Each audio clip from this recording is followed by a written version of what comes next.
The rain came without warning. Elinor Voss had exactly 4 minutes to board the post coach before it left the yard of the White Hart Inn, and she used 3 of them arguing with her carpetbag, which had developed an opinion about its own clasp sometime around Nottingham and had not changed its position since. She won. She always won these small battles, the ones that did not matter at all, the ones that cost her nothing but time and dignity, both of which she had very little of left this particular Tuesday. She ran. The inn yard was all mud and noise. 2 horses stamped and threw their heads. A man in a brown coat shouted at someone who was not listening. Barrels rolled.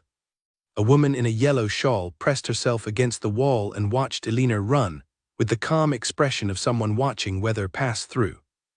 Elinor did not stop to ask which coach was which. There were 2. One was a large, dark, extremely polished thing near the gate, and one was further back, smaller and a little dusty, with a driver who looked like he had been asleep for some time. She went for the large, dark one because it was closest to the gate, and the gate was closest to the road, and the road was the only thing that mattered to her right now. She grabbed the door handle. It was warm brass, very smooth, the kind that had been polished by someone whose only job was polishing things. She noticed this for half a second, then she pulled it open and climbed in. Inside it was quiet. That was the first wrong thing. Post coaches were never quiet. They smelled of wet wool and bread and the particular anxiety of people who had somewhere to be. This one smelled of something clean and faintly expensive, like a room in a house where every surface had been dusted that morning and would be dusted again tomorrow. Elinor stood half inside the door and looked at the interior. Soft gray cushions, very thick, a small brass lamp unlit but polished, a traveling rug folded on the seat with corners so precise they appeared to have been measured, a hat box in the rack above, bearing a crest she did not recognize but could see was not a crest that belonged to any common passenger. She looked at the seat across from her. A young woman sat there, watching Elinor with the expression of someone who had been expecting this, and was quietly delighted that it had arrived. "Do close the door," the young woman said pleasantly. "The rain is coming in." Elinor should have gotten out. She knew this clearly, the way you know clearly that you have walked into the wrong room, and the right thing to do is walk back out before anyone has had enough time to remember your face. But the rain chose that moment to arrive in full, a great cold sheet of it that slapped against the door frame and soaked through Elinor's right shoulder in the time it took her to breathe. She got in, she closed the door. The coach began to move. "Oh," Elinor said. It was not a word she intended to say aloud. "Yes," the young woman agreed. She looked about 23. She had dark hair pinned with a kind of cheerful precision, and her dress was the deep blue of someone who dressed for themselves rather than for anyone else's approval. She was pretty in the particular way of a person who found everything interesting, which made her eyes very bright and her attention very full. "You are not supposed to be here, I expect." "I am supposed to be on the other coach," Elinor said, "the post coach to Durham." "This coach is going to Ashford Hall," the young woman said. "Where is Ashford Hall?" "Northumberland." Elinor looked at the window. The White Hart Inn yard was already gone. The road was under them, and the rain was loud on the roof, and the horses were moving at a pace that suggested they had a very clear opinion about stopping. She had 7 shillings and 4pence in her left coat pocket. She had a carpet-bag with a faulty clasp. She had a letter in her right pocket that she had not opened because she already knew what it said, and knowing and reading were 2 different kinds of bad news, and she was only ready for one of them. "I don't suppose you'll stop," Elinor said. "I could ask," the young woman said, "but we are already past the crossroads and George, that is our driver, is quite committed once he is past the crossroads. He considers it a personal failing to turn back." Elinor sat down. The seat cushion was the most comfortable thing she had sat on in 3 weeks. She noticed this the way you notice something that is going to make everything else worse by comparison, and she tucked it away to deal with later. "I am Lady Constance Ashford," the young woman said, and said it the way some people say their own names without ceremony, as a fact rather than a title. Elinor's hands went still in her lap. "Ashford the coach, the crest on the hat box." "I am Elinor Voss," she said. "I am a schoolteacher's daughter and I have made a very significant error." Lady Constance Ashford looked at her for a moment with those bright, thoroughly interested eyes. "You haven't made an error," she said. "You've had an adventure." "There's a difference." Elinor wanted to explain the difference between an adventure and a disaster, but Lady Constance had already reached into a small basket on the seat beside her and produced a piece of shortbread wrapped in paper, which she held out with the cheerful certainty of someone who understood that most problems were improved by shortbread. Alina took it. She was hungry. She had been hungry for 3 days in the particular way of someone who had been eating carefully, rationing the last of something, making it stretch. She ate the shortbread in 2 bites and felt briefly human.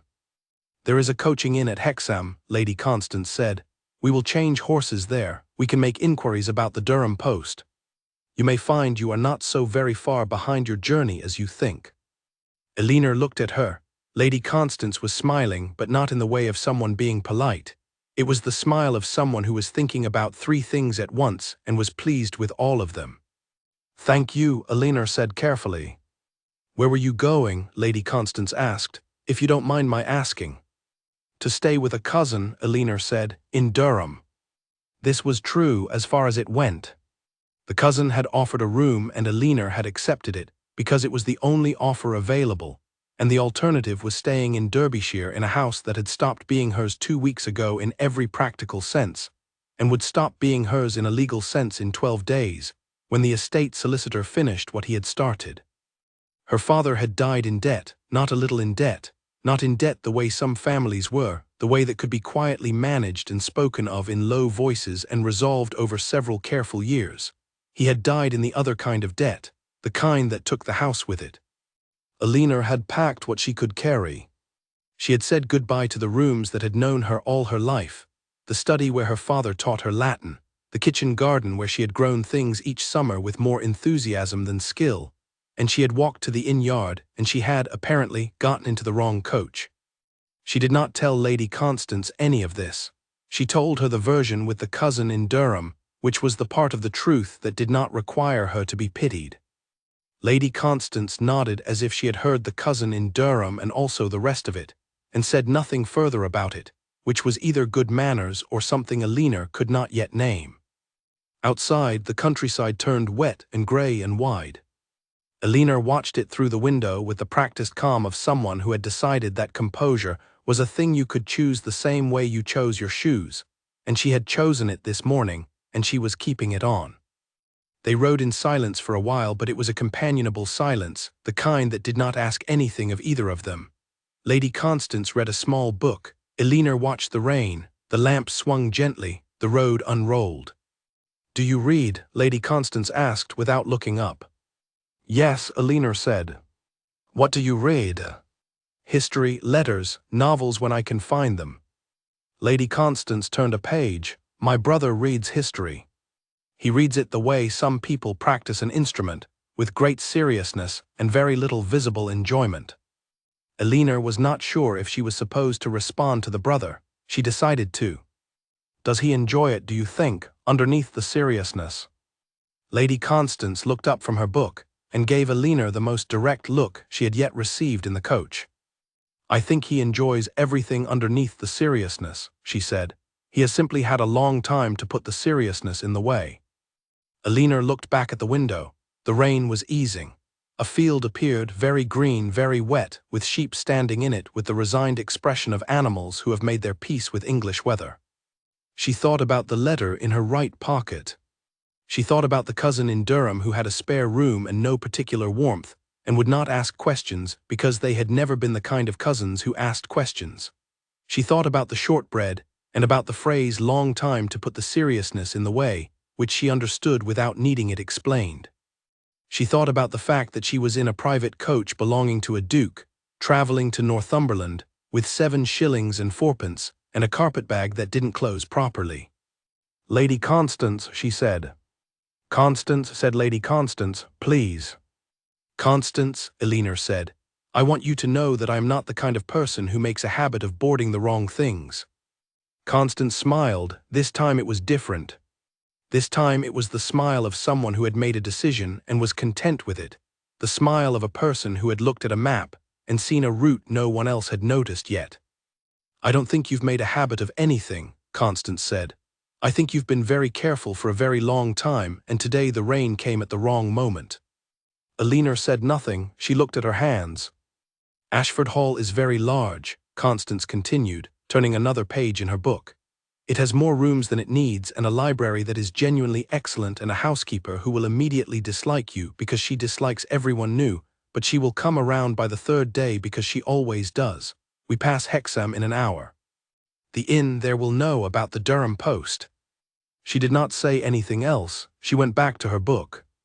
Elinor sat with this, with the information arranged casually in front of her like something left on a table for her to pick up or not, entirely her choice. No pressure, no obligation, just the shape of a door left open on a cold day. She looked at the hat box with its crest. She looked at the polished lamp.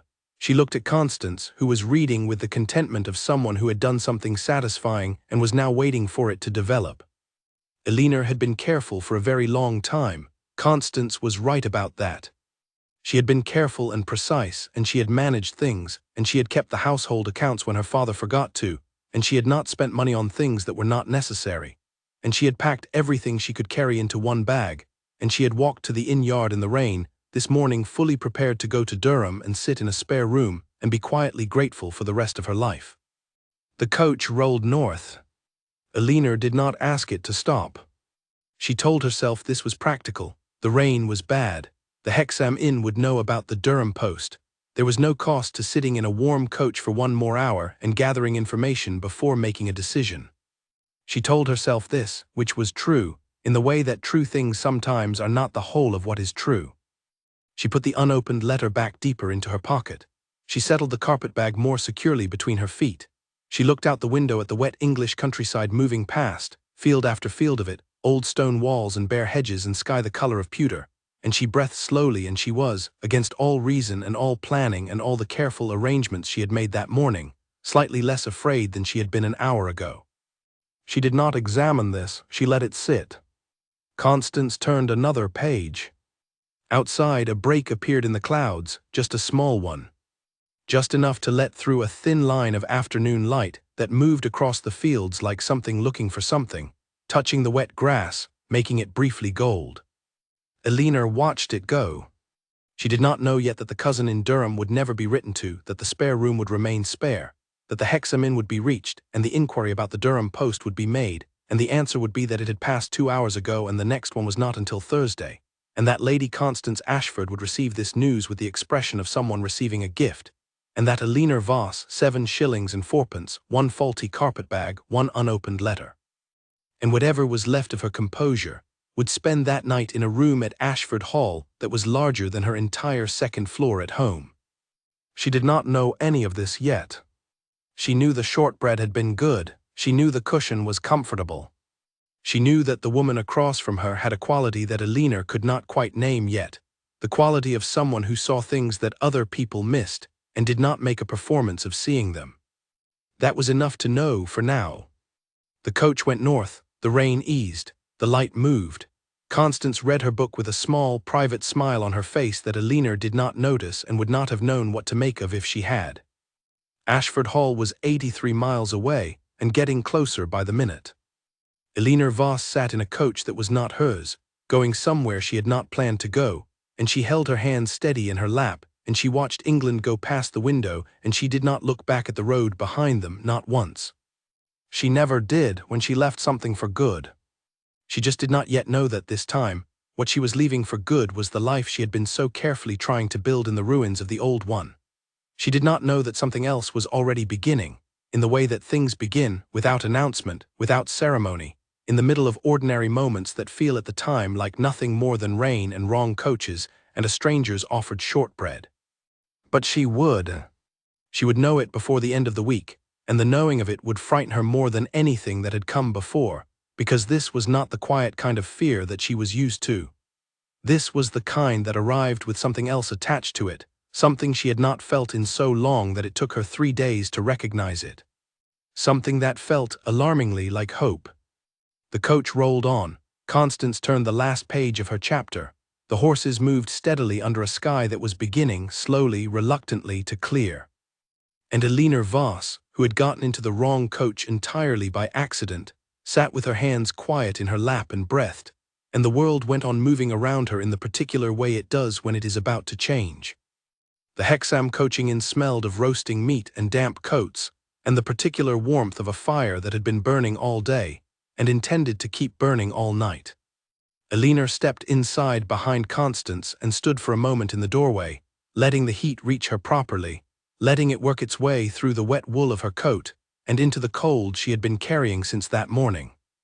The innkeeper was a broad man with red hands and the efficient manner of someone who had seen everything twice and was no longer surprised by any of it. He looked at Constance, looked at Elinor, looked at the crest on the bag the footman was bringing in behind them, and adjusted his expression accordingly. "Lady Constance," he said, "your usual table is ready." Elinor filed this away, your usual table, which meant Constance stopped here regularly, which meant Constance passed through Hexham on a road she knew well, which meant that Ashford Hall was familiar territory for everyone in this room except Elinor. She was the only stranger here. She kept her face comfortable and followed Constance to a table near the fire, where 2 cups of something hot appeared before they had fully sat down. "The Durham Post," Constance said to the innkeeper. "When did it last pass through?" "This morning, my lady, before noon. Next is Thursday." "Thursday," Constance said, with the tone of someone confirming something they already knew. She looked at Elinor. "Well." "Well," Elinor said. There it was, clean, simple Thursday. 2 days from now. She had enough money for a room at an inn for perhaps 1 night. She did not have enough for 2. She had the cousin in Durham who was expecting her at some point in the general vicinity of Tuesday, and who was the kind of cousin who noticed when you were late but did not notice why. Elinor picked up the cup of tea. It was very hot and very strong, and she held it with both hands and thought. "You will come to Ashford Hall," Constance said, not a question. It was arranged in the voice of a sentence that had already happened. "I can't impose," Elinor said. "You are not imposing. I am inviting you. There is a difference." Constance pulled off her gloves 1 finger at a time, brisk and cheerful. "You have nowhere to be until Thursday, and we have 17 guest rooms, 14 of which are currently empty, all of which have fires. There is absolutely no reason for you to sit in a coaching inn for 2 days when you could sit in a library that has over 3,000 books." Elinor looked at her over the rim of the tea cup. Constance looked back, perfectly composed, as though the argument were already settled and they were simply waiting for Elinor to catch up. 3,000 books. Elinor had grown up with her father's study, 400 volumes, lovingly collected, badly organized, smelling of old paper and the particular dust that gathered specifically on things you loved. She had sold them with the house, all 400. She had stood in the study while the estate agent's man catalogued them, and she had kept her face entirely still, and she had not watched them go, which was the only way she had managed it. 3,000 books. "One night," Elinor said, "while I arranged the Thursday post." Constance smiled and said nothing, which Elinor would come to understand was not agreement so much as patience. They finished the tea. Outside, the horses were being changed, fresh animals brought out from the stable, the old ones led away. The footman had the coach door open and the traveling rug refolded with those precise corners that seemed to be a requirement of Ashford property. Elinor picked up her carpet-bag and went back out into the evening. It was cold and clear now. The rain was done. Stars were beginning in the east, faint ones, the first of the night, not confident yet.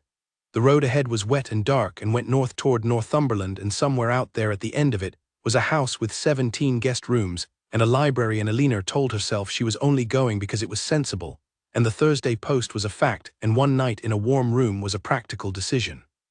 She told herself this, and it was true, and also it was not the whole truth, but the whole truth was a thing she was not ready to look at directly, and she was practiced at looking at things sideways when they were too bright. She got back into the coach.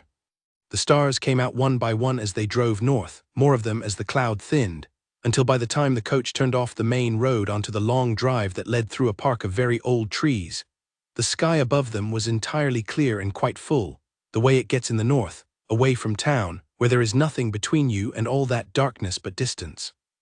Elinor saw the house first through the trees.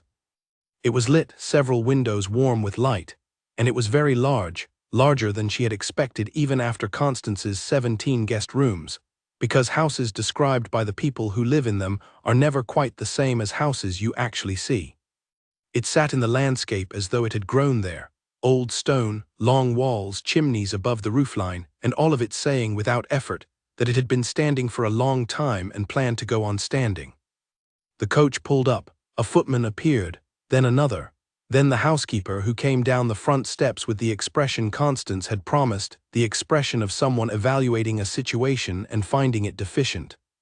She was a tall woman of about 55, with iron-gray hair and a face that had made a long peace with the idea that warmth was something to be rationed. She looked at Constance with competence. She looked at Alina with something more precise. "Mrs. Holt," Constance said, coming down from the coach, "this is Miss Alina Voss. She will be staying for a day or two while we arrange her connection to Durham. The Green Room, I think." "The Green Room," Mrs. Holt repeated. Her eyes on Alina did not shift. They were the eyes of a woman cataloguing something and deciding where it belonged. "Good evening," Alina said, because it was the right thing to say, and because she had learned early that the right thing said clearly was the most reliable tool available. Mrs. Holt said, "Good evening, Miss Voss," and it was not warm and it was not cold. It was the declaration of a woman who had decided to wait and see. Alina could work with that. She had been working with that her whole life. She followed the housekeeper inside, and the house took her in warmth, the smell of beeswax polish and wood smoke, a hall with a stone floor and a wide staircase, and portraits on the wall of people who looked like they had always known exactly where they were going. Alina did not know exactly where she was going, but she was dry and she was warm, and the carpetbag was out of her hand for the first time since morning, and some very small, very tired part of her was grateful for all of it. At the top of the stairs, Mrs. Holt paused. "The family is at dinner," she said. "I will have something sent to your room if you prefer." "That would be very kind," Alina said. "Thank you." Mrs. Holt nodded once and opened a door. The green room was exactly what it was called: green curtains, green coverlet, a fire already burning, a washstand with clean water, a window that looked out onto dark parkland and the distant line of trees. Alina set her carpetbag on the chair and stood for a moment in the quiet. "The family is at dinner, more than just Constance then." She had not asked. She had been so busy being practical about coaches and posts and 7 shillings and 4pence that she had not thought to ask the obvious question about who else lived in a house this size. She went to the window. The parkland was dark and very still. An owl called somewhere once, and then the quiet came back. From somewhere below, 2 floors down, she thought, through all the stone and wood of it, she could hear faintly the sound of movement. A chair, a voice too low to make out words. "The family." She found that she was curious, which surprised her slightly. She had not been curious about anything in 3 weeks. She had been focused, which was a different thing, focused on what came next, on the cousin in Durham, on the solicitor's letter she had not opened, on the mechanics of what happened after.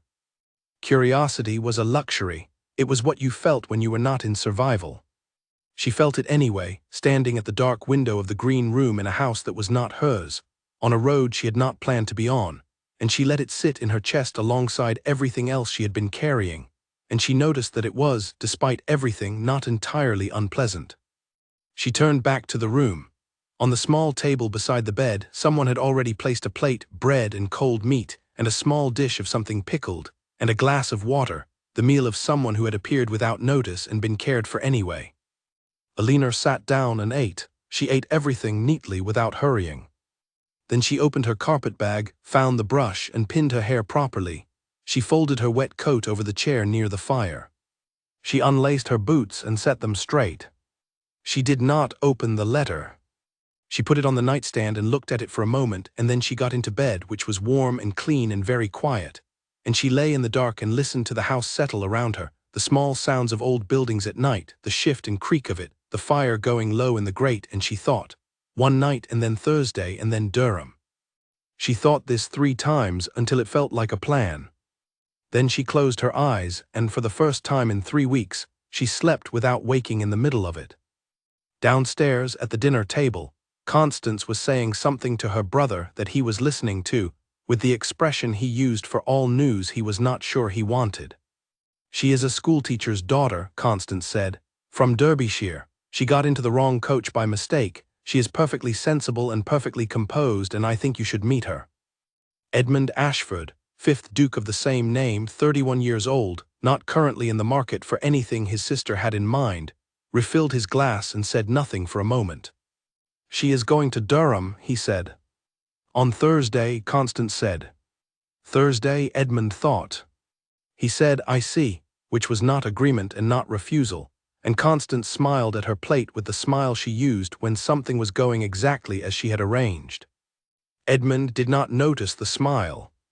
He was looking at his wine with the focused expression of a man who was thinking about something he had not expected to think about. He said, "Is she comfortable? Has she eaten?" "Mrs. Holt attended to it," Constance said. "Good," Edmund said. He said nothing else. He ate his dinner. He was very deliberate about not asking anything further, which was a thing he did when he was interested in something and did not want to be. Constance noticed this. Constance noticed everything. She ate her dinner with excellent appetite and said not another word about Thursday. Edmund Ashford had not meant to encounter the guest before breakfast. He had meant to ride out at dawn the way he did every morning, 3 miles east along the ridge, down to the river, back through the home wood, and return to the house with the particular clarity that came from cold air and movement and the absence of anything requiring a decision. He got as far as the bottom of the main staircase. She was in the library. The library door was open. It was always open in the morning, Mrs. Holt's policy, something about air circulation, and he could see her from the hallway. She was standing at the far shelf, the one that held the history section, with her back to him and her head tilted at the particular angle of someone reading spines. She had not heard him. The hallway floor was stone, and he moved quietly by habit, a quality he had developed over years of living in a house where the sound of boots on stone echoed and announced you before you were ready. He stood in the doorway for a moment. She reached up and pulled a book from the shelf, opened it, read the first page, put it back, moved along, pulled another. There was something in the way she did it, not casual, not random, but methodical, as though she had a system, as though she had decided on an approach to this library and was carrying it out, that made him stop and watch for a moment longer than was entirely sensible. She pulled out a third book, this one she kept. She opened it and read with the stillness of someone who had gone somewhere else immediately. He knocked on the door frame, because walking further in without announcing himself was not something he intended to do. She turned around. She was not what he had expected, though he had not known he was expecting anything until this moment made clear he had been. She was perhaps 24, 25, brown hair simply arranged, a face that was not making any particular effort at an expression, which meant he was seeing it as it actually was, composed but not performed, alert in a way that did not announce itself. She was holding his copy of Hume's History of England, which he had read twice. "I beg your pardon," she said. She did not sound alarmed. She sounded as if she had been caught doing something entirely reasonable and was prepared to explain her reasoning. "Lady Constance said the library was available to guests. I came down early. I didn't think anyone would be." "It is available," he said. "Come in early whenever you like. That is what libraries are for."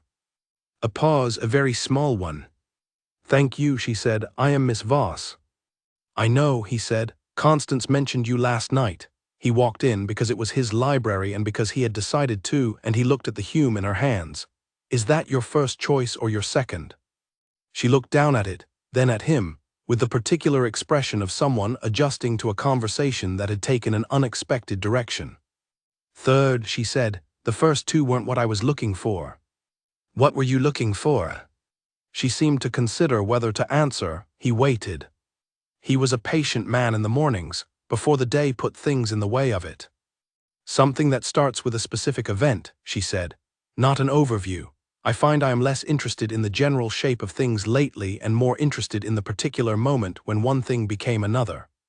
He looked at her for a moment with the attention he usually kept for things that surprised him, which was not often.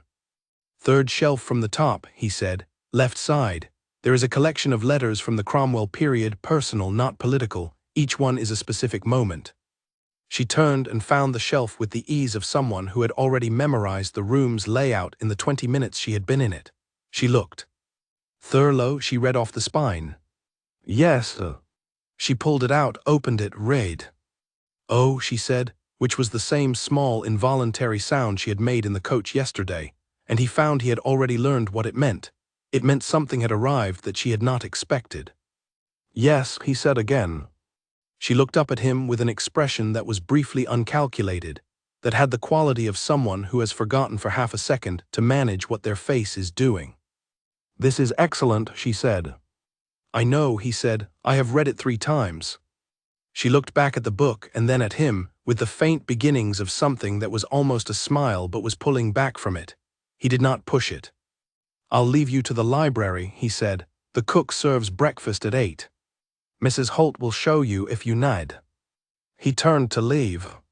"Do you read it for the history?" she asked, and then seemed to consider whether she should have asked that. He turned back. She was holding the Thurlow volume with both hands, standing straight, watching him with the directness of someone who had decided to ask the thing rather than not. "No," he said, "I read it for the people." She held his look for a moment. "So do I," she said. He nodded once. He left. He went down the hall to the coat room, collected his riding coat and his gloves, and went out into the cold morning. He rode the 3 miles east along the ridge. He went down to the river. He came back through the home wood. He did not stop thinking the whole way, which was not what the morning ride was for, but which happened anyway, with the persistence of something that had made up its mind. When he came back to the house, Constance was at breakfast. She looked up when he came in and said nothing, which meant she had already heard, probably from Mrs. Holt or one of the footmen, that he had been in the library at dawn, which was not something he did. He sat down. He poured coffee. "She read Thurlow," he said. Constance reached for the butter. "Did she?" she said, with the tone of someone who was not asking. He did not say anything else. He ate his breakfast. Constance looked out the window at the park with the expression of a woman who had arranged something and was now watching it proceed. Outside, beyond the library window, he could see it from where he sat. A figure was visible through the glass, standing at the shelves, still reading. He looked at his coffee. He was going to have to be more careful than this. The thought arrived clearly, practically, with the tone of good sense. He ignored it, which was something he almost never did. He looked out the window again. She had moved to a different shelf.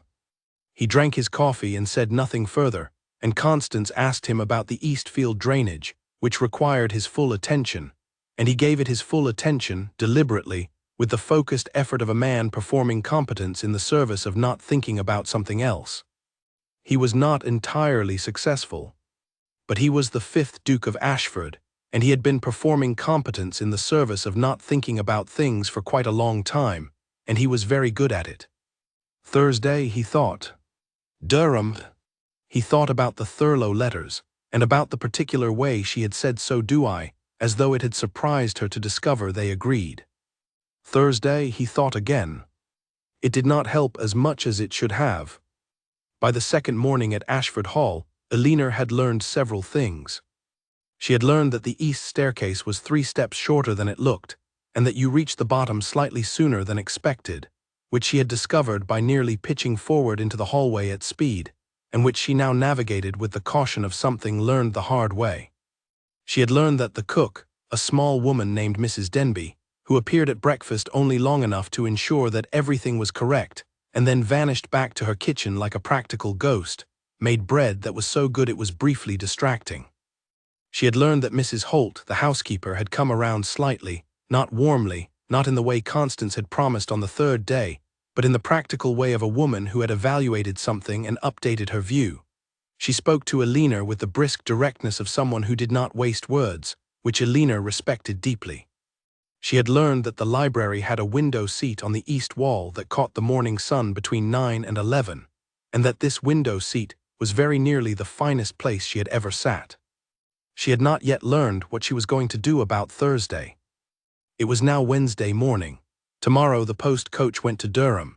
She had spoken to Mrs. Holt about the arrangements, had confirmed the time, had been told that a carriage could be provided to Hexham to meet it, which was a generosity she had accepted with the same composure she applied to everything in this house that she could not afford to make too much of or she would come apart.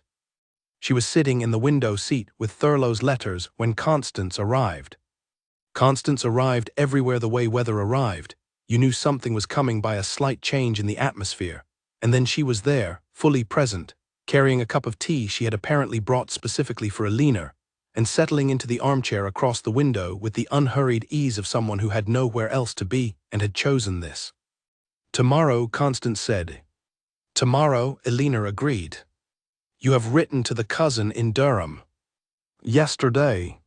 Constance looked out the window. The park was green and still in the morning light, very wide, the old trees full of early leaves.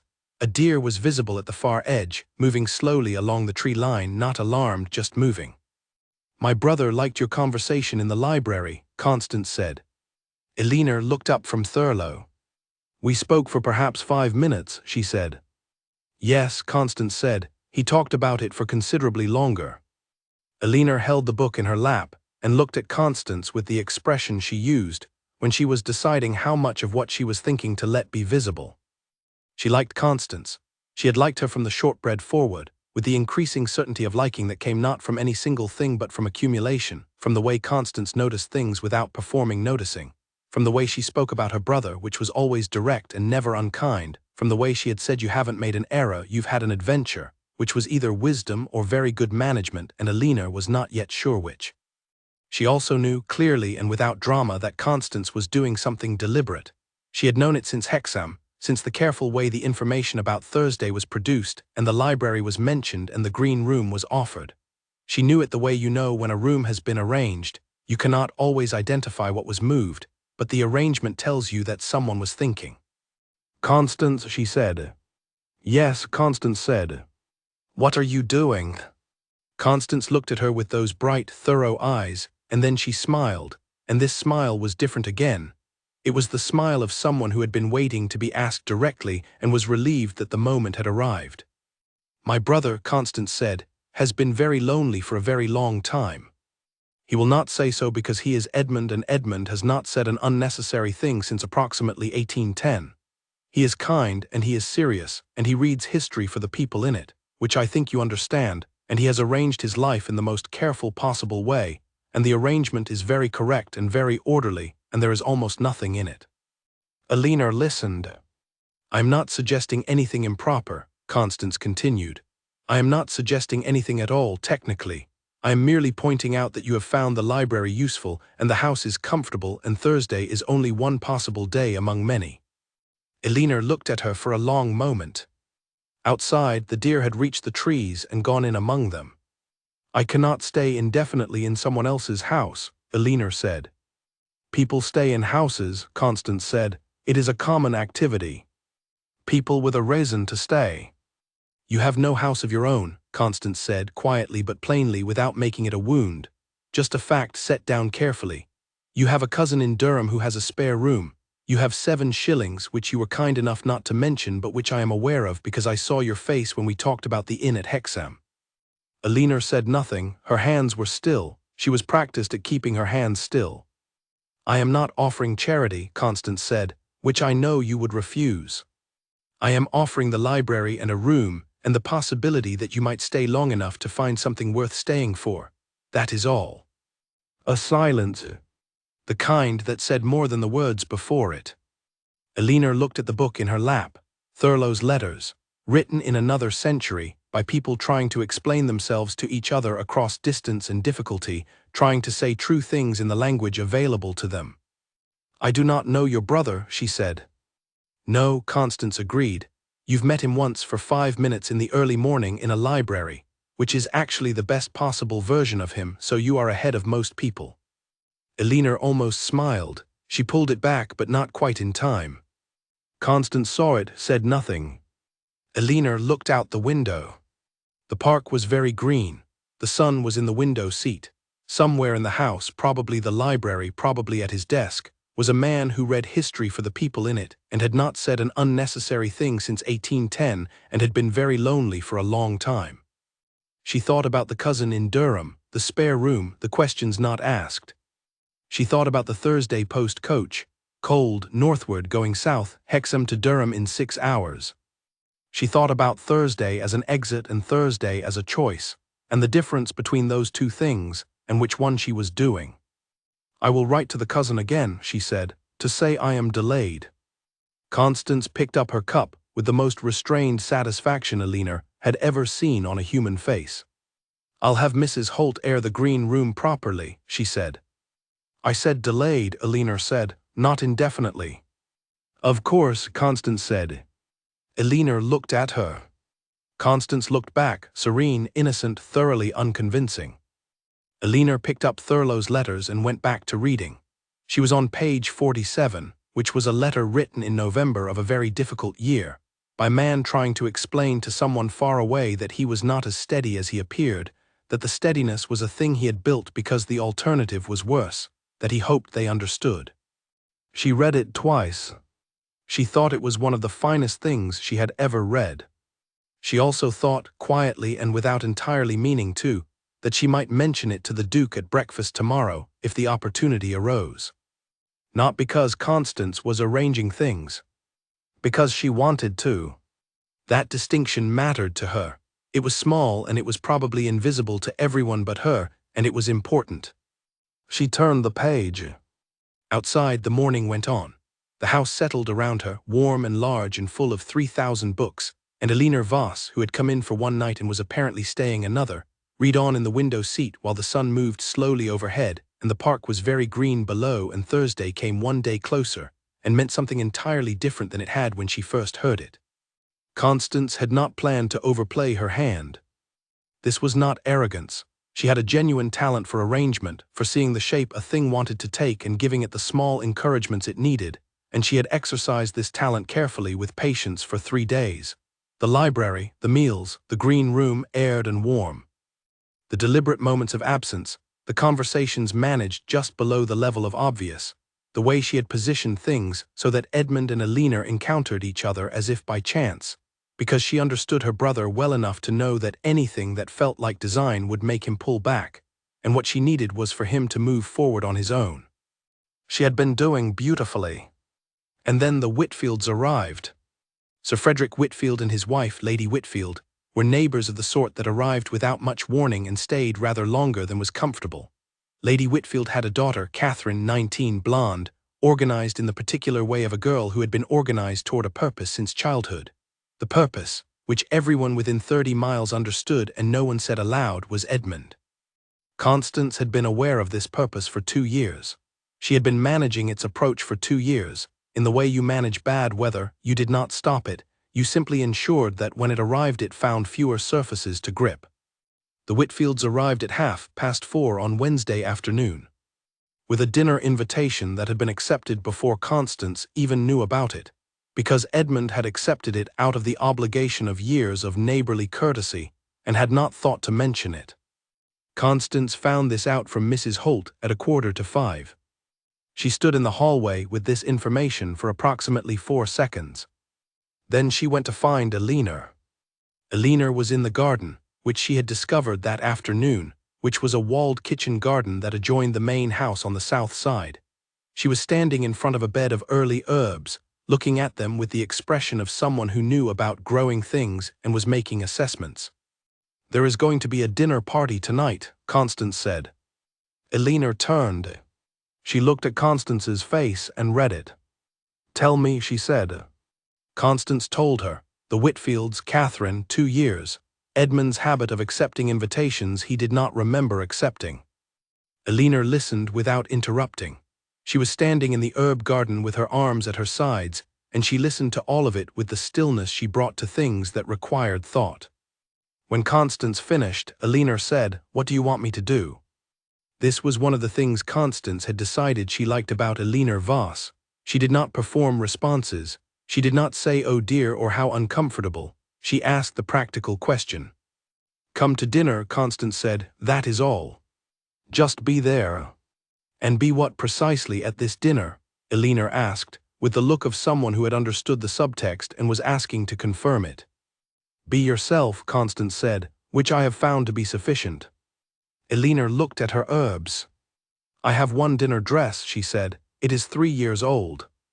"It will be fine," Constance said. "It is also slightly damp because I hung it to air this morning." "We have 2 hours," Constance said. "Mrs. Holt can." "I will manage it," Elinor said. "I always manage my dress." She said this with the practical certainty of someone who had been managing everything herself for a long time and had developed, out of necessity, a considerable expertise. She went inside. Constance stood in the herb garden for a moment and looked at the neat rows and thought, this is what she is, someone who knows about growing things, someone who looks at what is in front of her and makes assessments and manages. She went inside too. She had arrangements to make. The seating at dinner required her full and immediate attention. She placed Elena across from Edmund. Sir Frederick was at the foot of the table where he was comfortable. Lady Whitfield was beside Constance, where she could be managed. Catherine was beside her mother, which meant she was not beside Edmund, which had required a quiet conversation with the footman about where the place cards went, and a very slight adjustment that Catherine noticed and Constance met with cheerful unawareness. Edmund noticed the seating. He said nothing about it. He said nothing about anything before dinner, because the Whitfields had arrived early, and he was in the drawing-room performing the courtesies with the focused efficiency of a man who had decided to get through something. And Catherine was describing her recent time in Bath with the animation of someone who found Bath very interesting. And Edmund was listening with the expression he used for things that required listening but not feeling. Then Elena came in. She had managed the dress. It was simple, very dark green, 3 years old as she said, but she wore it with the ease of someone who did not think about their dress once it was on, which meant it looked entirely correct. Her hair was up in the plain way she wore it. She had no jewelry, she needed none. She came into the drawing-room and read it in one glance, the Whitfields, the daughter, the arrangement of the room, and her expression adjusted by exactly nothing, which was the most composed response Constance had ever watched a person produce. Edmund saw her come in and stood. It was automatic, the kind of reflex you did not think about. He crossed the room. "Miss Voss," he said, "good evening." "Good evening, Your Grace," she said. There was something in the way she said it, not nervous, not formal in the stiff way, just clear and direct and looking at him with those eyes that did not perform anything, that made the room feel, for a moment, quieter than it was. Catherine Whitfield was watching from beside her mother, with the particular attention of a girl who had noticed something she had not been expecting to notice. Constance watched everything from the fireplace with the expression of someone who was not watching anything at all. "The Whitfields are our neighbors," Edmund said to Elena. "Sir Frederick, Lady Whitfield, and Miss Catherine Whitfield. Miss Voss is a guest of Constance's," he said to the Whitfields, passing through on her way to Durham. "How delightful," Lady Whitfield said, with the tone of someone for whom it was not particularly delightful, but who was too well-bred to indicate this clearly. "Miss Voss," Sir Frederick said, with the genuine warmth of a man who found most people interesting. "What takes you to Durham?" "A cousin," Elena said. "The Whitfields have cousins in Durham," Lady Whitfield said, which no one had asked for but which was the kind of thing Lady Whitfield offered, threads of connection she collected and deployed. Edmund said, "Shall we go in?" which was 30 minutes before the usual time and meant he wanted to move, and Constance was going to take full advantage of it. They went in, the seating happened.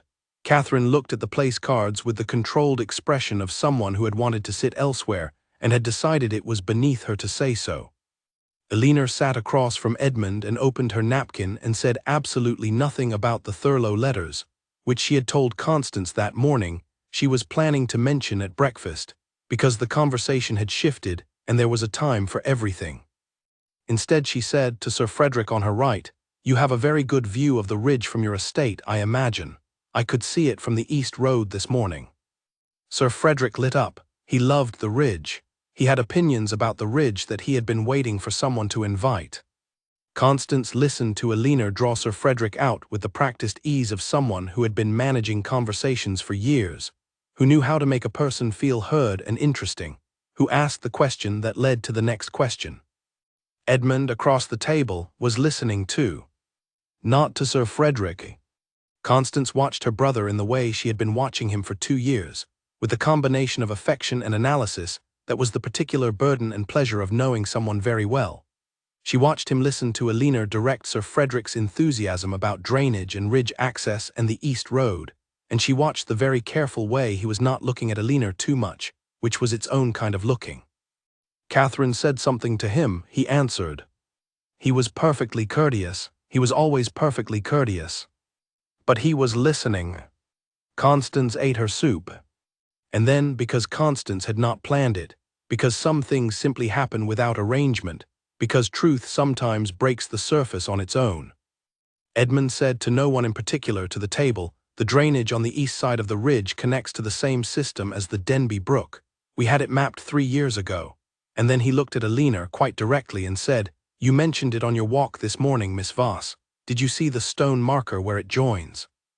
Alina looked at him. "I did," she said. "I wondered what it was." "It marks the watershed," he said. "It was placed in my father's time. Before that, no one was quite certain which way the water went." "And now?" she asked. "Now we know," he said. "It goes east." It was not a remarkable exchange. It was geography. It was drainage. It was the conversation of two people discussing a stone marker on a ridge walk, perfectly ordinary, perfectly appropriate for a dinner table. But Lady Whitfield heard it and said nothing, and Catherine heard it and said nothing, and Sir Frederick went back to his bread, and Constance looked at her plate and thought, "There it is." That is the thing that cannot be arranged. That quality between two people who are genuinely interested in what the other says, who are listening with actual attention, who ask the real question rather than the polite one. It was in the room now. Everyone at the table could feel it, the way you feel a change in temperature. Not everyone knew what they were feeling. Sir Frederick did not know. Lady Whitfield knew and did not like it. Catherine knew and went very still. Edmund knew and looked at his wine. Alina turned back to Sir Frederick and asked him about the eastern pasture. The dinner continued. It was an entirely correct dinner. No rules were broken, no lines were crossed, no one said anything that could not be repeated. But something had been said, in the way of things that are said between the actual words. And Constance had not planned it, and it had happened anyway, and it was the best possible evidence that she had not, in fact, overplayed her hand. She had simply recognized something true before anyone else had looked at it directly. After dinner, Lady Whitfield found a moment beside Constance near the window of the drawing-room, while Edmund was showing Sir Frederick something in the hall. "Your guest," Lady Whitfield said. "Miss Voss," Constance said pleasantly. "Is she staying long?" "I really couldn't say," Constance said, with the most serene face she had available. Lady Whitfield looked at her with the expression of a woman who had been outmaneuvered and knew it, but had not yet found the word for what had happened. Catherine was across the room. She was speaking to Alina about Bath, because she had decided that the correct thing was to speak to Alina, and Alina was answering about Bath with the polite interest of someone who had never been there and was happy to hear about it. Constance watched them. Alina was kind. She was always kind in the practical, genuine way of someone who understood difficulty. Catherine would not dislike her. That was the thing about Alina. You could not quite dislike her because she never gave you the material for it. Edmund came back from the hall. He looked at the room. He looked at Alina and Catherine. He looked away.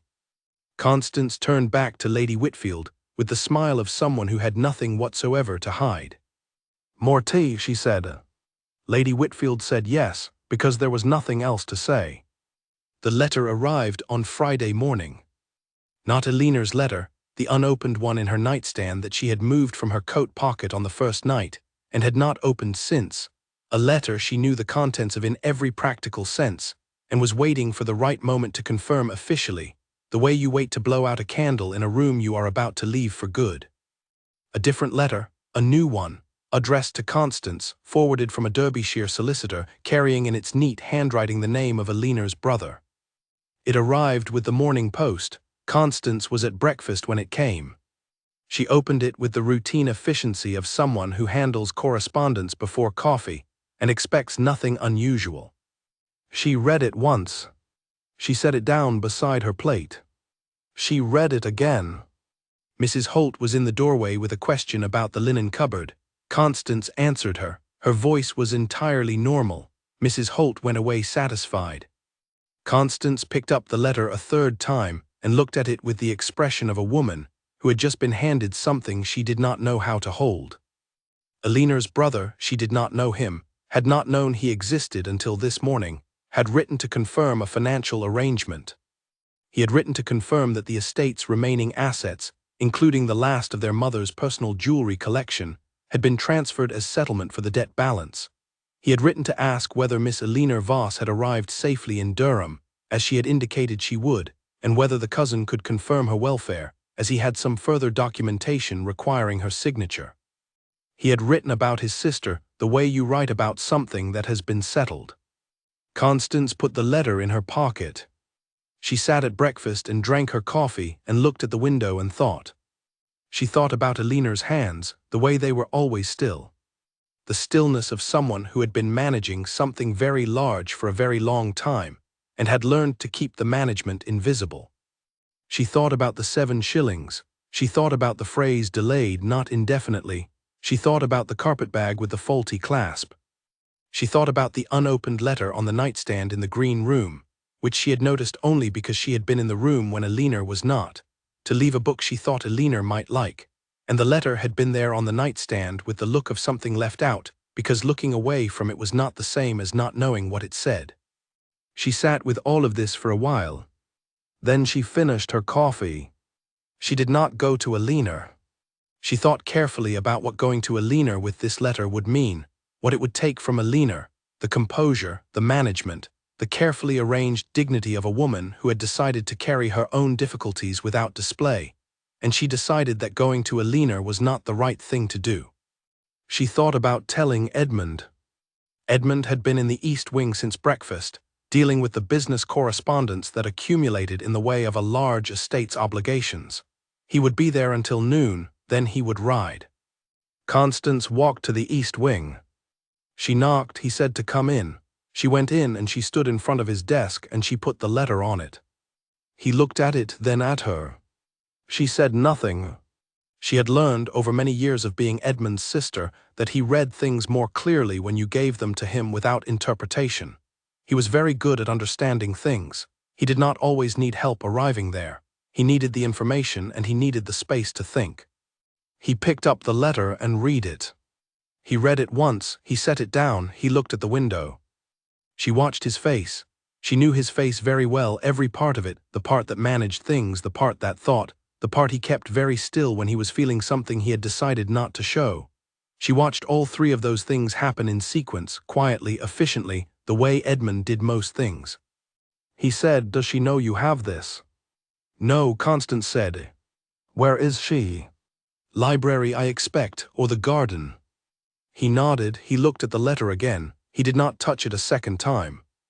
"This is the debt that took the house," he said. "Yes," Constance said. A pause. "The jewelry was her mother's," he said. "I believe so," Constance said. He was silent for a moment. The East Wing study was very quiet in the mornings. The windows looked onto the stable yard and she could hear, very faintly, the sounds of horses and movement, the ordinary sounds of the day going on. Edmund said, "She doesn't need to know I've seen this." "No," Constance agreed. "She would refuse anything offered on that basis," he said. "Yes," Constance said. He picked up a different letter, his own correspondence, and held it in a way that meant he was thinking and using the letter as a thing for his hands to do. "The estate agent in Derbyshire," he said. "I should confirm he's the right man to speak to." "The solicitor is named at the bottom of the letter," Constance said. Edmund looked at the bottom of the letter, which he had already read, which meant this was confirmation rather than information. He set down his correspondence. He picked up his pen. "Thank you, Constance," he said, not dismissing her. Just finished with the conversation in the way he was finished with conversations, completely moving into the next thing. She went to the door. "Edmund," she said. He looked up. "She is a good person," Constance said. "In the way of people who have had no reason to be anything else, not because it's easy, but because they've decided it." He looked at her for a moment with an expression she rarely saw from him, the one that was not managed, not composed, that had the quality of something underneath the surface showing through briefly. "I know," he said. She went out. She walked back down the corridor toward the main house, and she thought about what she had just done, which was give her very private, very careful brother a piece of information he had not asked for and would now carry with the full weight of his considerable seriousness, and she thought about what that meant for everyone involved. She thought about Alina in the library, reading Thurlow, making assessments, managing. She thought, "This is not a small thing I have started. She had known that from the coaching inn-yard in Hexham. She had known it from the moment she looked at Elinor Voss standing in the doorway of a coach that was not hers, soaking wet, composure intact, deciding to stay anyway. Constance was not afraid of large things. She went to find Elinor, because Elinor would be in the library or the garden, and either way Constance wanted company, and she also wanted to watch Elinor's face when Edmund came in, which he would, sometime before noon, because whatever was in his correspondence could wait. She had known her brother for 31 years. He would not wait. He did not wait. He came to the library at 10:30 with the focused purpose of a man who has decided something and is proceeding with it. He came in without ceremony, which was how he did everything. Elinor was in the window seat. Constance was in the armchair. He sat down in the chair near the fire as though he sat in that chair every morning, which he did not, and he picked up the nearest book, which happened to be a gazetteer of the northern counties, and he said, "There is a path along the south wall of the garden. It connects to the park. I thought you might want to know if you are walking this afternoon." Elinor looked at him over Thurlow. "Thank you," she said. "The snowdrops are done," he said, "but the early primroses are showing on the bank above the stream." A pause. "I'll look for them," she said. He nodded. He opened the gazetteer to no particular page. Constance looked at her own book and did not look at either of them, which was the most discipline she had exercised in recent memory. Outside, the morning continued. The house went about its business. The primroses were on the bank above the stream, very small, very yellow, the exact color of something that has decided it is ready regardless of the weather. And in the library, 3 people sat with their books in the morning light, 2 of them reading and 1 of them not reading at all but appearing to, and the room held all of this with the equanimity of a room that had seen many things over many years, and understood that the important ones always arrived quietly. The week had a rhythm now. Elinor felt it the way you feel the structure of a house you have been in long enough, not consciously, but in the body, in the habit of it. Breakfast at 8, the library from 9 until the morning sun moved off the window seat. A walk in the afternoon, usually the south wall path now that she knew it, sometimes through the park to the stream where the primroses had opened fully in 3 days of mild weather. Dinner, which had become a thing she looked forward to with the quiet honesty of someone who had stopped pretending she didn't. Thursday had come and gone. The post-coach had gone to Durham without her. She had written to the cousin a second time, and the cousin had written back with the faint bewilderment of someone who had prepared a spare room and was being told not to yet, a letter that was polite in the way of someone performing politeness in the absence of understanding. Elinor had written back, delayed, she said, still delayed. She knew this was not quite a truthful accounting of the situation.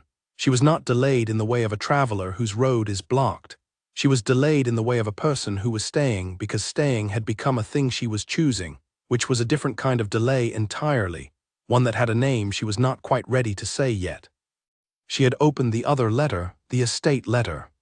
She had done it on Thursday morning, sitting in the window seat before the sun reached it, in the early cool of the room, and she had read it with the stillness she kept for things she already knew and was confirming. It said what she expected. It was final in the legal way of final things. It used language that was correct and precise and entirely without malice, because the people doing it did not know her and had no reason for malice, which somehow made it easier and harder in equal measure. She had folded it. She had put it in the back of Thurlow, between the last letter and the back cover, which was perhaps not the ideal place for legal documents but which felt in the moment right. She had not cried, she had not expected to. She had already done whatever that was privately, weeks ago in her father's study, standing among the catalogued books, and she did not have it to do again. She had gone down to breakfast. Edmund had been there. He was often at breakfast now, which Constance had told her was not always the case.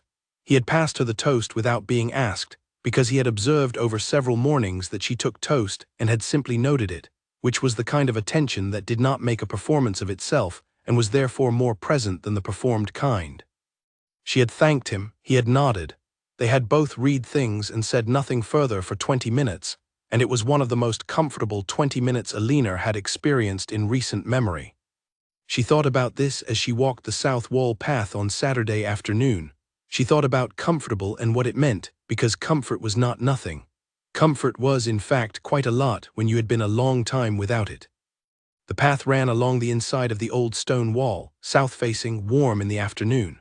Espaliered fruit trees were trained along the stone, not yet in leaf but budding, the promise of it still in the branch rather than the green.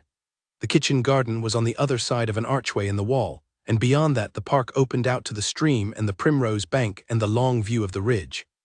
She heard him before she saw him, footsteps on the path coming from the park side. Edmund came through the archway and nearly walked into her. He stopped, she stopped. They were perhaps 2 feet apart in the archway, which was just wide enough for one person to move comfortably and not quite wide enough for 2. He stepped to one side, she stepped to the other, they chose the same side. She stepped back, he stepped back, they chose the same direction again. She looked at him. Something that was almost a smile arrived on his face, so briefly that she would have missed it if she had been looking anywhere else, and then was gone because he put it away, which was what he did with things, but she had seen it. "After you," he said. "Thank you," she said, and went through the archway. He fell into step beside her on the south wall path, which she had not invited and which she did not find she minded, and they walked for a moment without speaking, which was something she had noticed about being in his company. That silence in it did not feel like the absence of conversation, but more like conversation without the words in it. "The blossom on the east wall tree," he said, "is about 3 days away." She looked at the espalier on her right. He was right, the buds were fuller on this section, the ones that caught the most afternoon sun. "Apple," she said. "Pear, very old variety. My mother planted it." She said nothing for a moment because he had offered something there, in the way of a person who was not prone to offering things, and the correct response was to receive it without making too much of it. She had a feeling for the garden, Elinor said. She had a feeling for most things, he said. She was practical and precise, and she did not make performances of her feelings, which I think was very good to grow up with actually. He said the last part, with the slight pause of someone identifying a thing they had not articulated before. Elinor looked at the pear tree. "Yes," she said, "I think that is quite good to grow up with." A pause. "Your father was a scholar," he said. Constance mentioned it. "He was," Elinor said. "He was better at books than most things, which was fine because books were the most important thing in our house. Everything else could be approximate." She said this and meant it with no bitterness because it was true, and the truth of it was not a wound. Her father had been a gentle, distracted, loving man who had been genuinely bad at money and genuinely excellent at Latin, and she had loved him completely, and his death had been a grief that she had carried and would keep carrying, and the debt was separate from the grief, even when they arrived together. "That sounds like a good house," Edmund said. She looked at him. "It was," she said. He was looking at the path. His hands were behind his back, which was how he walked, a posture she had noticed and which had the effect of making him seem very contained, all that height and all that attention gathered inward, moving through space without claiming it. "You don't talk about Derbyshire much," he said. "No," she said. He did not push it. He accepted this with the ease of someone who understood that some things were left for their own time. They walked to the end of the south wall where the path turned and the garden gate opened onto the park. He stopped. She stopped. "I usually go left here," he said, "toward the home wood, but the stream path is better light at this hour if you were going that way." She was, as it happened, going that way. She had been going there every afternoon this week. She thought for a moment about saying she was going the other direction, which would have been a lie, and she thought about why she was considering lying about a garden path, and the answer was sufficiently clear that she did not pursue it. "I was going to the stream," she said. "Then I'll come that way," he said, as though the decision had just been made rather than already settled. They walked through the gate and across the park toward the stream. The afternoon light was sideways and warm, the ground was soft. A crow crossed above them, going somewhere with purpose. He asked her about Durham, the genuine question, not the social one, what she would do there, how she knew the cousin. She told him the shape of it honestly, which was more than she had told Constance, because something about walking beside him made honesty feel less like exposure and more like talking to someone who would simply receive what she said and not make it mean more than it was. She told him about the spare room. She told him about the plan, which had been to find a position, a teaching position, a household position, something practical, something that used her particular skills, of which she had more than most people knew about because she had not had occasion to tell anyone. "What are your particular skills?" he asked. It was asked plainly, no ceremony, as though he was genuinely curious about the inventory. She thought about it. "I can keep accounts," she said, accurately. "I have done it since I was 16. I can manage a household of moderate complexity. I can speak French reasonably well and read Latin well enough to use it. I can teach Latin, mathematics, history, English composition. I am good with people who are difficult. I am patient and I do not require things to be acknowledged in order to continue doing them." He was quiet for a moment. "That is a very good inventory," he said. "I know," she said. "I simply haven't found the right place to use it." They had reached the stream. It was very clear and very fast here, running over a gravel bed, and the primrose bank was fully open now, dozens of them, very small and very yellow against the brown bank. Elinor looked at them. "There they are," she said. "Yes," he said. They stood at the stream side for a moment. The water ran and the primroses were there, and the light was long and late, and everything was very still. She was aware of him standing beside her. She was aware in the specific way you are aware of a person whose presence you have begun to carry with you even when they are not there, which was something she had noticed 2 days ago and had chosen not to fully think about yet. She thought about it now, she let herself a little. She thought about the toast at breakfast, the gazetteer of the northern counties. So do I about the people in history, the pear tree planted by his mother. She thought about the south wall path, and the archway and both of them stepping the same direction twice, and the very brief almost smile that she had seen and he had put away. She thought about the fact that she was still here, 10 days now, still here. The stream ran, the primroses were yellow, the sky was going to the long gold of late afternoon. "I should go back," she said. "Yes," he said. Neither of them moved for another moment. Then she turned and walked back up the bank, and he walked beside her, and they went back through the park to the house with the long light behind them and the distance between them the same as it had been, approximately 2 feet, which was a distance that had remained consistent and precise, and that Elinor had stopped pretending she did not notice. She packed in the dark. It was not angry packing. That was the thing about it, there was no drama in it, no door slamming, no moment of decision in the heat of something. She packed with the same quiet efficiency she had brought to the first packing weeks ago in Derbyshire, when she had stood in the emptied rooms and folded everything carefully and told herself that what came next would be managed. This was the same, she was managing. It was past midnight. The house was completely still.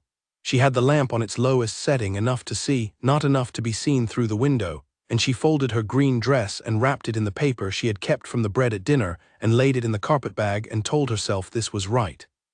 Here was what had happened. After dinner, a Friday dinner, ordinary in every way, the same arrangement of warmth and lamplight and conversation that had come to feel, terrifyingly, like a normal thing. Constance had gone to write letters. Edmund had gone to the study. Elinor had been alone in the drawing room with a cup of tea cooling beside her, and the particular feeling of a person who has been comfortable for long enough to start trusting it. She had trusted it. For 10 days she had let herself sit in it and not examine it too closely, the way you do not examine very fine glass too closely because you might find the crack. And then she had heard it. Not an argument, not a scene. Voices from the hall, which was only possible because the drawing-room door was ajar, and the hall was quiet, and she had not meant to hear. Lady Whitfield back again. Elinor had not known she was coming. She had heard in Lady Whitfield's very certain voice something that was politely phrased and absolutely clear.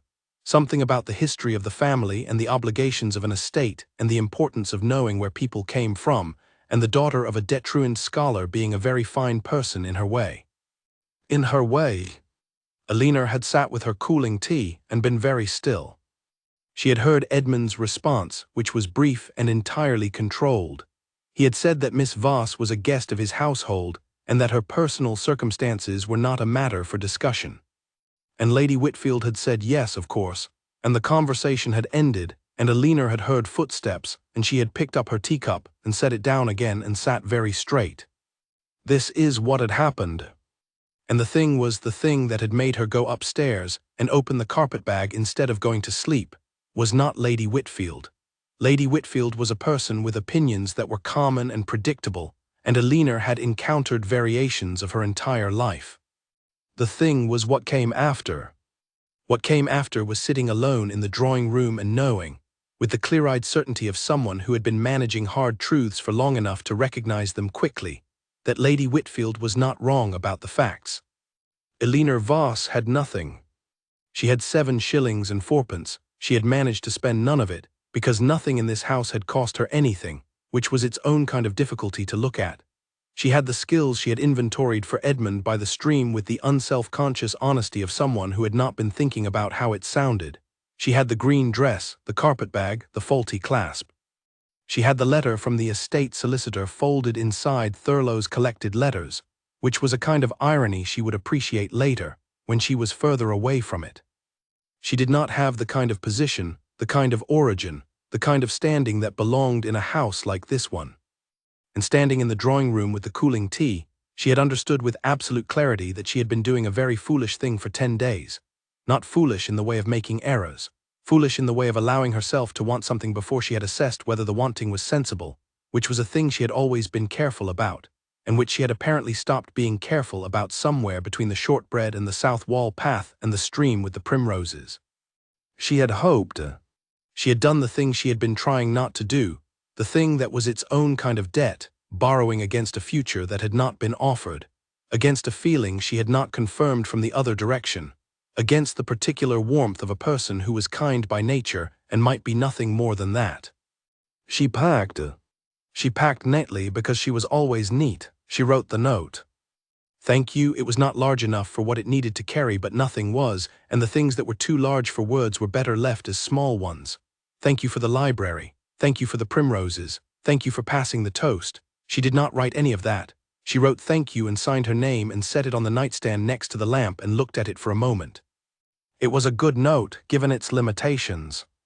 She picked up the carpet-bag, she put on her coat. She did not take the Thurlow book, although she had thought about it because it was his. She left the letter from the estate solicitor on the nightstand too, underneath the thank you note, not in Thurlow where she had been keeping it. She left it out, for no reason she could clearly name except that she was tired of carrying it.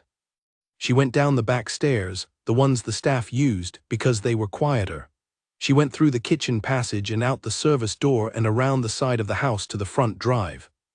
It was very cold. The sky was very full of stars, the same sky she had seen the first night, enormous and clear, everything visible. She walked down the drive through the old trees, her boots on the gravel going slowly, step by step, and the house was behind her with some of its windows still lit, and the drive was long, longer than she had realized going in, and the gate at the end of it was further than she had expected. She kept walking. She was good at walking toward things. She had been doing it her whole life. The gate was iron and very old and heavy.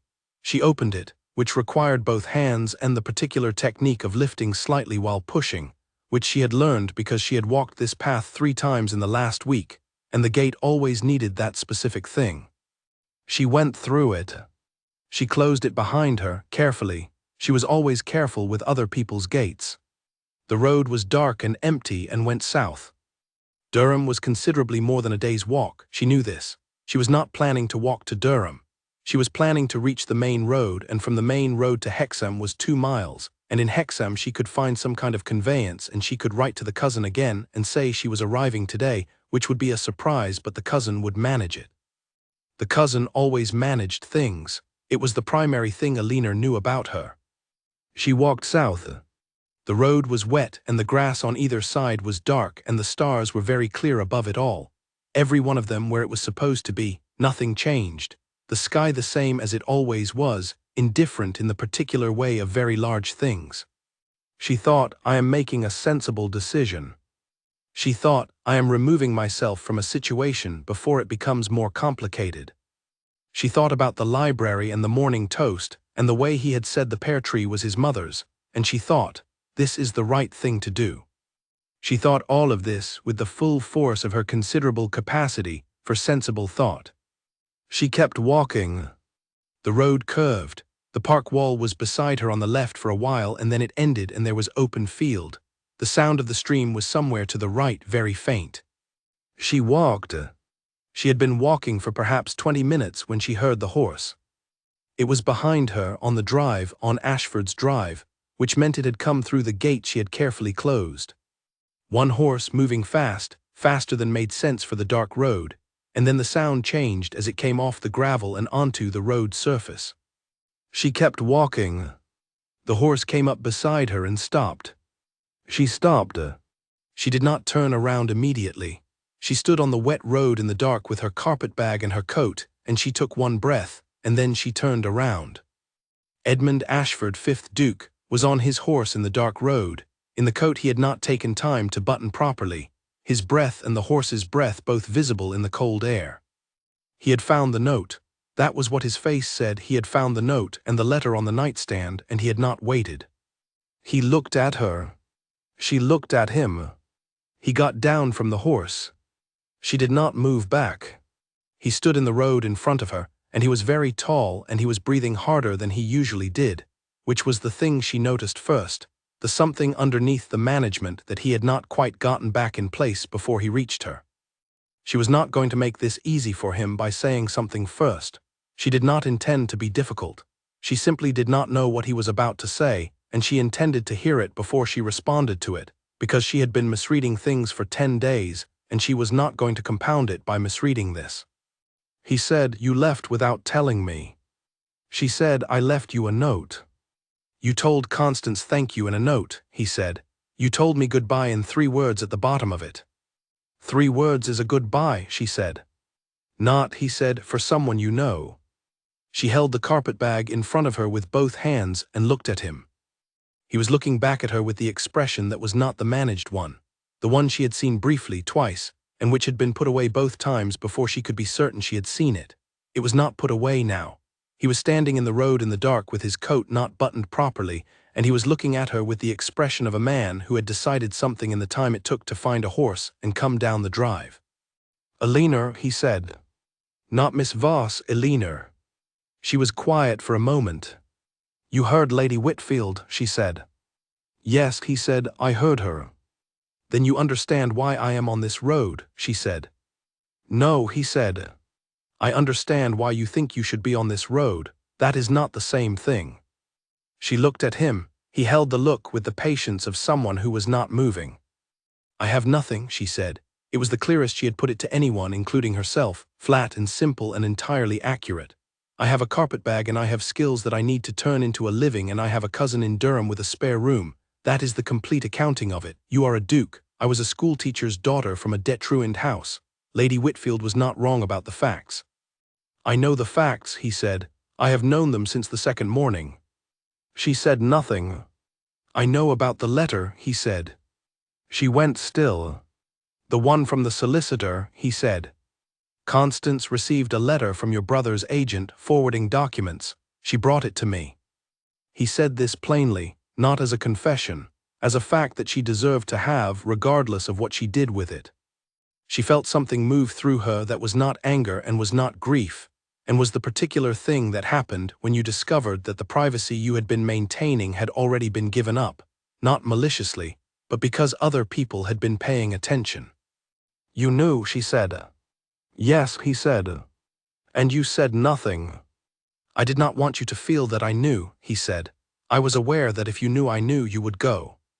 She looked at him. "I went anyway," she said. "Yes," he said, "but not because of me." She held the carpet-bag. The road was dark and cold, and the stars were still there, unchanged. "You cannot simply come down the drive on a horse," she said, "and stand in a road and look at me and make this into a—" She stopped. She started again. "This is not sensible." "No," he said, "it is not." "I do not have a position here," she said. "I do not have a reason. I do not have." "I know," he said. "I am not offering you a position." A pause. The road was very quiet. Somewhere in the dark the stream was still running. "Then what are you offering?" she said. He was quiet for a moment, not the quiet of someone avoiding, the quiet of someone saying the true thing rather than the easy one. "I am offering the fact that I would like you to come back," he said, "not indefinitely as a guest.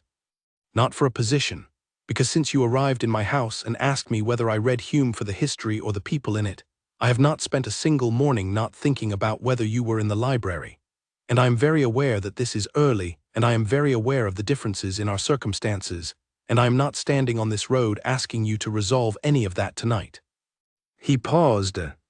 "I am standing on this road asking you not to go, and then to come back in the morning and see whether the pear blossom has opened, because it will, in 2 days, I think." She looked at him for a long moment. The carpetbag was heavy, her arm was tired. The road behind her went to Hexham, and then to Durham, and then to a spare room with a cousin who did not ask questions, and would not ask them tomorrow either. She thought about not being asked questions. She thought about whether that was the same as being known. She thought about the toast, the gazetteer held in hands that had nothing to do. She thought about "So do I." She said, "The clasp on my bag is broken." He looked at the carpetbag, then at her. "I know," he said, "I noticed it the first morning." She held his look.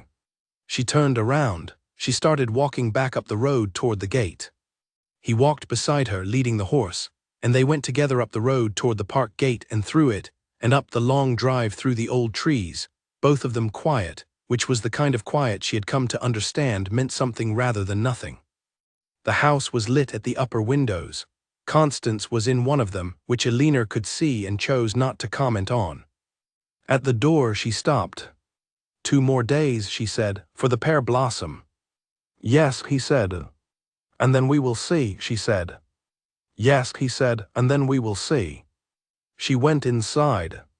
She went up the back stairs, the quiet ones, and back to the green room. She set the carpetbag on the chair. She took off her coat. She picked up the thank you note from the nightstand and folded it very small and put it in her coat pocket, which seemed like a better place for it than where it had been. She got back into bed. Outside, the stars were still there. In the morning, she went down to breakfast. Edmund was there. He passed her the toast without being asked. Constance arrived 7 minutes later with the expression of someone who had not been watching from a window and was not going to discuss it. Alina drank her tea and looked out at the park and thought about pear blossoms, and about 2 days, and about the particular way sensible decisions sometimes looked completely different from inside them than they did from the road. She stayed. The pear blossom opened on a Sunday. She saw it from the south wall path, which she walked alone in the morning now before breakfast, because she had discovered that the path in the early light was a different thing entirely from the path in the afternoon, quieter, the dew still on the grass, the stone wall holding the cold of the night and releasing it slowly into the air. She stood in front of the espalier and looked at the white flowers. Very small, very precise, the way fruit blossoms always were, not showy, not declaring themselves, just there, open, doing what they were made to do. She had been at Ashford Hall for 16 days. In those 16 days, several things had happened and several things had not happened. What had happened, she had stayed. She had breakfast with Edmund every morning. She had walked with him 3 more times, twice to the stream, once along the ridge east, which was 2 hours and carried more conversation than she had had with any person in years, real conversation, the kind with argument in it, because they did not agree about everything and the disagreements were interesting. She had begun to use the library as her own, not as a guest's courtesy but as a thing that was hers to use, and she had started a correspondence on Edmund's behalf with the Thurlow Archive at the British Museum, which he had not asked her to do but which she had simply done one afternoon because the work was there, and she could do it, and it wanted doing. Mrs. Holt had begun to come around. Not warmly, she was not a warm woman, but practically, which was the same thing in a different key. She had shown Alina the household accounts without being asked, because she had seen Alina with numbers and understood something about competence that did not require warmth to act on. Alina had found 2 errors in the quarterly accounts, and Mrs. Holt had looked at them and corrected them and said, "I will ensure it is put right," in a tone that meant, "I respect this and I will not make a performance of it." What had not happened, nothing that could not be spoken of in a room with other people. They were precise about this, both of them, with the shared understanding of 2 people who were being careful about something that mattered. He had called her Alina twice. She had called him Edmund once, by accident, in the middle of a disagreement about the Cromwell period, and had stopped, and he had not pointed it out but had also not corrected it, and after a moment she had simply continued. Constance watched everything with the expression of a woman who had won a game she had designed and was having the considerable pleasure of watching it play out in full. Lady Whitfield had called twice more. She had been received correctly. Nothing remarkable had happened. Catherine Whitfield had sent a note inviting Alina to tea, which Alina had found surprising and had thought about and had accepted, because the correct thing was usually also the kind thing, and Catherine had done nothing to deserve unkindness. The tea had been precisely what it sounded like: two young women in a drawing room, finding each other out. Catherine was sharper than her mother in the way young women often were when given the space to be. She had asked Alina about Latin because someone had mentioned it, and Alina had told her, and Catherine had said she had always wanted to study it but had been told it was not useful. And Alina had said that the people who told you things were not useful usually meant not useful for what they had in mind for you, which was a different thing. Catherine had looked at her with bright, reassessing eyes. They had had tea for 2 hours and parted without awkwardness. Alina did not know what it meant, exactly, in the larger arrangement of things. She had stopped trying to know what everything meant. She was doing a thing she had not done in a very long time. She was letting the next thing arrive without having already prepared for it, which felt dangerous and also faintly like breathing. She looked at the pear blossom for another moment. Then she heard him on the path behind her. He was not trying to be quiet. He had the quality of someone who moved through familiar spaces without thinking about it, and she knew his footstep now, the particular sound of it on gravel, on stone, on grass, in the way you knew things when you had been paying a certain kind of attention for 16 days. He stopped beside her and looked at the blossom. "There it is," he said. "Yes," she said. They looked at it together. "My mother said it was early every year," he said. "Even when the spring was cold, it did not wait for the right conditions, it simply opened when it was ready." She thought about this. "That's very like it," she said. He was quiet for a moment. "I have written to a solicitor in Derbyshire," he said. She went still. "The one named in your brother's letter," he said, "about the jewelry, about the remaining estate obligations." She held herself very carefully. She was quiet and she kept the quiet. "Edmund," she said. "The jewelry was your mother's," he said, with the plain steadiness of someone who had decided a thing and was not presenting it for discussion but for knowing. "It should not have been part of the settlement. There was an error in how it was counted, and I have asked the solicitor to review it." "You cannot simply," she began. "I know," he said. "I know what you're going to say." "Then why did you do it?" He turned and looked at her with the expression that was not managed, that had the quality of something entirely present. "Because it was wrong," he said, "and because I could address it, and because you would not have told me about it and would have let it stand, because letting things stand when they are wrong is sometimes the only option available when you do not have the means to address them, and you have not always had the means, and I do." She looked at him. He held the look. "I am not doing this to create an obligation," he said. "I am not doing this so that you feel you owe me something. I want that to be absolutely clear." "Then what are you doing it for?" she said. He looked at the pear blossom. He was quiet for a moment in the way he was quiet when he was choosing the right words rather than the available ones. "I am doing it because it needed doing," he said, "and because the person it happened to is standing on this path and is the most capable, honest, and interesting person I have spoken to in longer than I am comfortable admitting, and I find that the things that affect her affect me, and I have decided not to pretend otherwise." Alina breathed. She looked at the blossom, very small, very white, open because it was ready, not because the conditions were ideal. She said, "I do not want to be managed." "I know," he said. "I do not want to be a project," she said, "or a situation that is being corrected. I have very precise feelings about that." "Yes," he said, "I know that is not what this is." "How do I know that?" she said. He thought about it, genuinely thought about it, with the attention he gave things that deserved it. "You don't," he said, "not from here. From here it all looks like the same thing, which is a man with means addressing a problem, and you have been on the receiving end of that framing your whole life. I know that. I am asking you to consider, not decide, just consider, that it is possible to want to address a wrong thing because it is wrong, and to want to address it also because the person it happened to matters to you specifically, and for those two things to be true at the same time without one canceling the other. She was quiet. The path was very still. "You are very good at arguments," she said. "I read a great deal of history," he said. "It helps." She looked at him, he looked back. There was something in the air between them that had been building for 16 days and had now arrived and was simply present, not declared, not acted on, just there, recognized by both of them, not made into more than it was. "All right," she said. "All right what?" he said. "All right, I will consider it," she said. He nodded once, he looked back at the pear blossom. "Good," he said. They stood in the morning quiet and looked at the blossom together, and after a moment Elinor said, "The Thurlow Archive wrote back." "I know," he said. "Mrs. Holt told me you had initiated the correspondence." "Was that an overreach?" she said. "No," he said. "It was something that needed doing. You did it." She said, "I thought it needed doing." "It did," he said. She looked at the blossom, he looked at the blossom. "I wrote back to the cousin in Durham this week," she said. He waited. "I told her I was not coming," she said. "Not delayed, not coming." He was very still. "I did not tell her why," Elinor said. "I said my plans had changed."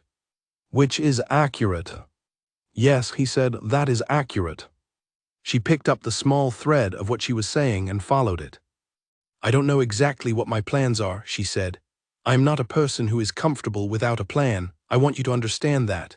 I find not knowing uncomfortable and I am tolerating it, which is not the same as being at peace with it." "I understand," he said. "But I am tolerating it," she said, "for now, for the time being." He turned and looked at her with the full directness of his attention, which was a considerable thing when deployed without restraint, and he said, "Thank you." "Don't thank me yet," she said. "I have not decided anything." "You told the cousin you're not coming," he said. She looked at him. "That's not a decision," she said. "That is a cancellation." His expression did something she had not seen before. It happened very quickly, but she had become practiced at catching the things he put away quickly, and this one was different from the others. This one was not put away because he was managing. It was put away because he was, in some small but important way, delighted, and did not quite know what to do with it. She pretended she had not seen it, because he had not offered it, and some things deserved their privacy. "Come to breakfast," she said. He came to breakfast. Constance was there. She looked at the two of them as they came in from the path and said nothing at all, which was the most significant thing she had done in 16 days. Edmund passed Elinor the toast. Elinor drank her tea. Outside, the pear blossom was open on the old stone wall, every flower of it, doing what it was made to do. The morning the wedding happened, it rained. Not the heavy rain of that first day in the White Hart Inn yard, not the rain that had driven Elinor through the wrong door into the wrong coach and started everything. This was a lighter thing, a spring rain, the kind that came and went and left the air smelling of earth and the stone walls dark and clean. Elinor stood at the window of the green room and looked at it. The green room was hers now in every practical sense, her books on the shelf, her correspondence on the desk, her particular arrangement of things on the nightstand. It had not been formally offered and formally accepted. It had simply become hers in the way that things become yours when you have been present long enough to make them familiar, and no one has asked you to give them back. This was not, she had decided some time ago, the same as belonging. Belonging was something you chose, and she had chosen it, and the distinction mattered to her the way most distinctions mattered to her, precisely, completely. She looked at the rain. In 3 hours she was going to walk downstairs and stand beside Edmund Ashford in the small chapel at the edge of the park, which was where the Ashford family had been married for 200 years, and she was going to say the words she had decided to say in the language available to her, which was, she had told him, not as large as what she meant, but the closest thing. He had said the same was true for him. They had agreed on that. There was a knock at the door, and Constance came in without waiting for an answer, which was entirely in keeping with Constance's approach to most doors. She was already dressed. She was wearing the deep blue she had been wearing on the coach that first afternoon, which Elinor recognized and which she had not chosen by accident, because Constance never did anything by accident. She looked at Elinor, who was still at the window in her dressing gown, and she sat down on the bed and she said, "Are you all right?" "Yes," Elinor said. "Are you sure?" "Yes," Elinor said. "I am actually all right, not performing all right, actually." Constance looked at her. "I know the difference," Elinor said. "I have had a great deal of practice." "Yes," Constance said, "you have." A silence. The rain moved across the window. "I want to tell you something," Elinor said. Constance waited. "When I got into the wrong coach," Elinor said, "I was not thinking about anything except the rain. I was not feeling anything except the cold and the weight of the bag and the fact that I had to get somewhere, somewhere, because where I had been was no longer available to me." She paused. "I have thought about this a great deal," she said, "about whether I chose any of this in the beginning, or whether it was simply rain and a wrong door and someone who offered shortbread." And Constance said, "I think," Elinor said, "that the shortbread was a choice on your part. I think you saw something and you decided, in the time it took me to get into the coach, that you were going to do something about it. And I think that is one of the more significant things anyone has done for me." Constance was quiet for a moment. "I saw a person who was holding herself together with great skill and no help," she said. "And I thought, my brother is holding himself together with great skill and no help. And I thought, what if they held things together differently together?" Elinor looked at her. "That is very simply put," she said. "It is a simple idea," Constance said. "The execution was somewhat more involved." Elinor almost laughed. It arrived and went out clean and real, and Constance looked at her with the expression that was not the managed one, the bright and thoroughly human one, and they sat together in the green room while the rain went past the window and the morning moved forward. Elinor got dressed. The dress was not the 3-year-old green one. It was a dress that had been made in the last 2 weeks by a dressmaker in Hexham who had been given a brief which Elinor had provided that said, "Simple, well-made, nothing that will get in the way of anything." The dressmaker had understood this exactly. The dress was cream and very precise, and Elinor put it on and felt like herself in it, which was the only requirement she had. Constance did her hair with the cheerful efficiency of someone who had been waiting to do something useful, and had finally been given the task. At 10:30 they went downstairs. Edmund was in the hall. He was dressed correctly, and he was holding his hat, and he looked at Elinor when she came down the stairs with the expression that was not managed at all, that had been fully present from the moment she came into his sight, and she held it because she had stopped not looking at things she wanted to look at. "You are ready," he said. "Yes," she said. They walked together to the chapel. Constance went ahead, which was what she said she was going to do, to ensure everything was in order, which was an excuse, and all 3 of them knew it, and none of them mentioned it. The chapel was old and small and very clean. The housekeeper had put primroses on the altar, which Elinor saw and did not comment on, and which was more significant to her than almost anything else in the room. The vicar was a short man with excellent handwriting. Elinor knew this because she had handled the correspondence, and he performed the service with the brisk warmth of someone who did this regularly and found it consistently meaningful. Edmund held her hand throughout, not anxiously, not tightly, with the grip of a man who had decided something and was doing it. She held his. She said the words, he said the words, the vicar said the words. The words were the right ones, as far as they went, and she had decided they went far enough for today, and the rest would accumulate over time the way important things did. Constance cried. She did this with her hand pressed to her mouth and her eyes very bright, and the expression of someone who was absolutely not going to cry and was completely failing at it. And Elinor looked at her and felt something move through her that was large and warm and did not have a neat name. After they stood outside the chapel in the rain, which was very light now, almost not rain at all. Edmund looked at her. She looked at him. "Shall we go in?" he said. "Yes," she said, "in a moment." She wanted to be outside for a moment. She wanted to feel the rain on her face and hear the park and stand on the path she had walked 14 times in the last 3 weeks and be where she was entirely. He stood with her. He did not need to know why.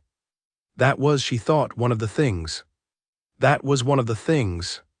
She looked at the park. The primroses were done on the bank. They had been done for a week, but the pear blossom was holding just the last of it stubborn on the branch. She could see it from here, a faint white on the stone wall still there. The blossom is still holding, she said. Just, he said. It lasted longer than you thought, she said. Yes, he said, it often does. They went inside.